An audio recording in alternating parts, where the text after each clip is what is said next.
All right, guys, thank you so much. Well, today, Dayton 24/7 Now is presenting a piece of content that's not ordinary TV news. It is the first in a series of special reports on the rise of anti-Semitism across the country and right here in our own backyard. Thanks to our partnership with the USC Shoah Foundation, all of our coverage will feature exclusive interviews with Holocaust survivors, sharing their experiences from the war and their perspective on the challenges we're facing today. This is part one of Hate Rising Anti-Semitism in America. Anti-Semitism in America has always been. This is I find out. You know, I found out when I first came here. And I've been, what, 70 years? Over 70 years?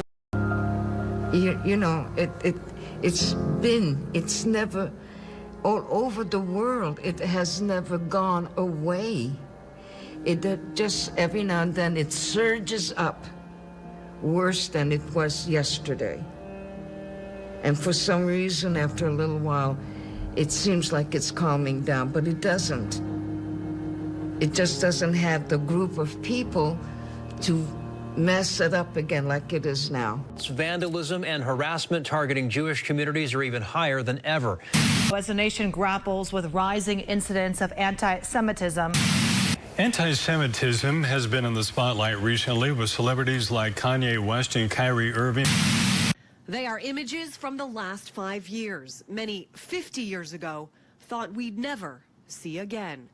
While anti-Semitism is on the rise internationally, there are also staggering numbers of incidents here at home, recently detailed by FBI Director Christopher Wray. We've seen about 63% of religious hate crimes overall are motivated by anti-Semitism, and that's targeting a group that just makes up about 2.4% of the American population.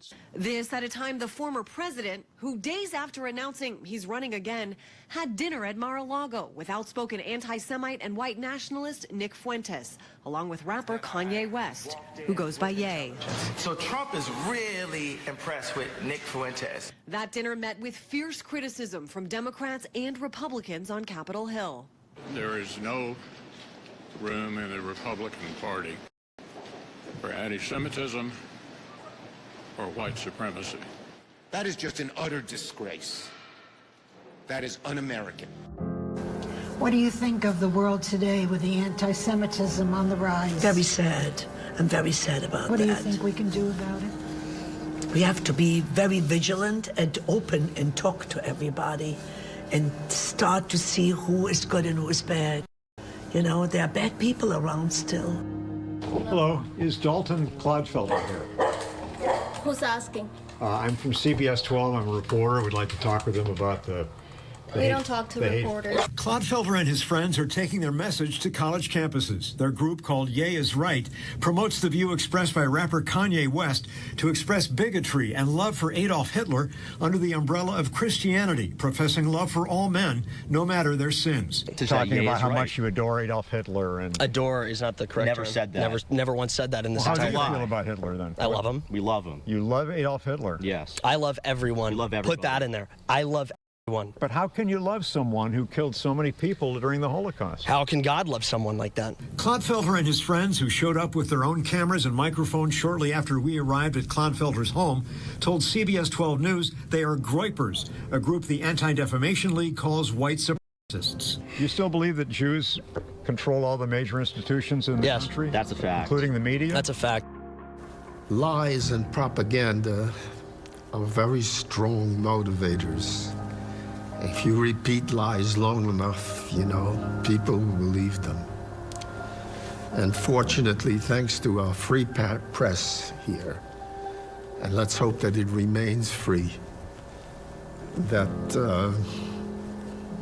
the truth is told to counter this terrible propaganda. And that's, you know, the Holocaust really happened because of the propaganda constantly thrown at the people and the truth not being told. Anti-Semitism is one of those perennials, unfortunately. It's been around for thousands of years, and it seems to arise when people find a need for somebody to blame for something, whether there's a crisis in society, but it's always there. Whether it's peaking or valleying, anti-Semitism sort of is a perennial virus. I have to tell you, I can't understand after such a World War II that there is still this all around us and getting worse. Not better, but worse. Today we must all say clearly and forcefully, anti-Semitism and all forms of hate and violence in this country have no safe harbor in America. Anti-Semitism is one of the oldest versions of dehumanizing one person versus another. When our officers stopped these 5 individuals and basically told them that they were going to receive the citations, they started calling our officers different names, including our African-American officers, using racial epithets, the N-word.